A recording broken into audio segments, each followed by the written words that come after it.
یہ بات یہ ثابت کرنے کے لیے کافی ہے کہ ان کے سابق شوہر کے لگائے گئے الزامات مکمل جھوٹ تھے۔ کچھ رپورٹس کے مطابق ڈاکٹر عافیہ کے شوہر امجد امریکہ کی طرف سے کی گئی سازش میں ملوث تھے۔ وہ اس مقصد سے بھیجے گئے تھے کہ ڈاکٹر عافیہ سے ان کی ریسرچ حاصل کرنے کی کوشش کریں، لیکن جب کامیاب نہ ہوئے تو ڈاکٹر عافیہ کو طلاق دے دی اور ڈاکٹر عافیہ کو اغوا کرنے کا منصوبہ بنایا گیا۔ دوستو، امریکہ میں 12 سال رہنے کے بعد 2002 میں ڈاکٹر عافیہ اپنی فیملی کے ساتھ پاکستان واپس آئیں۔ 31 مارچ 2003 کے دن کراچی میں ڈاکٹر عافیہ اپنے 3 بچوں کے ساتھ ایک ٹیکسی میں سوار ہوئی۔ وہ اسلام آباد کی فلائٹ کے لیے ایئرپورٹ جا رہی تھی، لیکن راستے میں کچھ لوگوں نے ان چاروں کو روکا اور ٹیکسی سے نکال لیا۔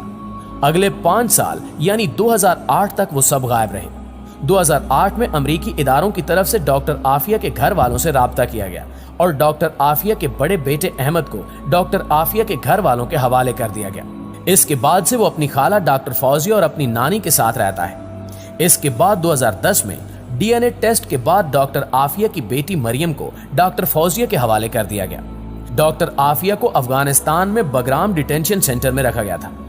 2006 میں معظم بیگ کی کتاب اینیمی کمبیٹنٹ کے نام سے آئی۔ معظم بیگ بگرام اور گوانتانامو جیل میں قیدی رہ چکے تھے۔ انہوں نے اپنی کتاب میں یہ ذکر کیا کہ بگرام جیل میں انہیں ایک عورت کی انتہائی دردناک چیخیں سنائی دیتی تھی۔ وہاں ایک عورت قیدی نمبر 605 اور دی گرے لیڈی آف بگرام کے نام سے مشہور ہو گئی تھی۔ کچھ لوگوں نے یہ خیال کیا کہ ہو سکتا ہے کہ وہ ڈاکٹر عافیہ ہی ہو، لیکن یہ بات یقین کے ساتھ نہیں کہی جا سکتی تھی۔ 2008 میں ڈاکٹر عافیہ کو قید سے رہا کیا گیا اور ان کے پاس ایک بچے کو لے کر گئے جس کے بارے میں کہا کہ یہ آپ کا بیٹا احمد ہے۔ وہاں سے عافیہ اور اس کے بچے کو قتل کرنے کا منصوبہ بنایا گیا۔ یہاں سے کہانی کے 2 رخ شروع ہوتے ہیں۔ افغانستان کی طرف سے کہانی کا یہ رخ سنایا جاتا ہے کہ ڈاکٹر عافیہ کو اس کے بچے کے ساتھ گورنر ہاؤس کی طرف جانے کے لیے کہا گیا تھا، لیکن وہ گورنر ہاؤس کی طرف جانے کی بجائے مسجد کی طرف گئی اور کمزوری کی وجہ سے گر گئی۔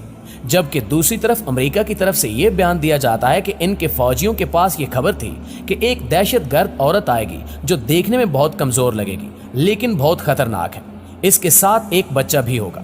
حکم دیا گیا تھا کہ جیسے ہی اس عورت کو دیکھو فوراً اسے قتل کر دو، تو انہوں نے ان کو دیکھتے ہی شوٹ کر دیا اور قتل کر دیا گیا۔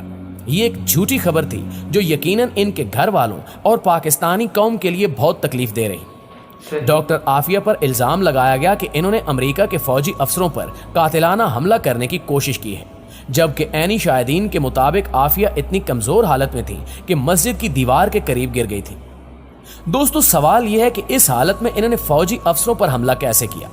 یقیناً یہ ایک بہت بڑا اور جھوٹا الزام تھا جو ڈاکٹر عافیہ پر لگایا گیا تھا۔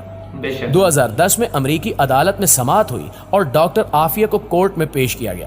ان کے دانت ٹوٹے ہوئے تھے، بازوؤں پر زخم تھے اور زنجیروں میں جکڑا گیا تھا۔ وہاں ان کے بھائی بھی موجود تھے، لیکن انہیں ڈاکٹر عافیہ سے ملنے کی اجازت بھی نہیں دی گئی۔ اس پیشی کے دوران تمام ثبوت ڈاکٹر عافیہ کے حق میں تھے۔ میڈیکل رپورٹس گواہ تھیں کہ ان پر کس قدر تشدد کیا گیا، لیکن اس سب کے باوجود ڈاکٹر عافیہ کو 86 سال کی قید کی سزا سنا دی گئی۔ آج ڈاکٹر عافیہ امریکہ کی FMC کارسویل جیل میں ہے، جسے جہنم کے گڑھے سے تشبیہ دی جاتی ہے۔ یہ جیل باہر کی دنیا سے مکمل طور پر کٹی ہوئی ہے۔ وہاں ان پر جسمانی تشدد، جنسی زیادتی اور ہر طرح کا ظلم کیا جاتا ہے۔ ان کے لیے بھیجے گئے خط بھی واپس کر دیے جاتے ہیں۔ ڈاکٹر عافیہ کی بہن ڈاکٹر فوزیہ ڈاکٹر عافیہ کی رہائی کے لیے مسلسل کوشش کرتی رہی۔ حال ہی میں ڈاکٹر فوزیہ اور سینٹر مشتاق احمد ڈاکٹر عافیہ سے ملاقات کے لیے امریکہ روانہ ہوئے۔ ڈاکٹر عافیہ کے اغوا کے 20 سال بعد ان کی بہن ان سے ملنے گئی تو ان سے ہاتھ ملانے اور گلے ملنے کی اجازت بھی نہیں تھی۔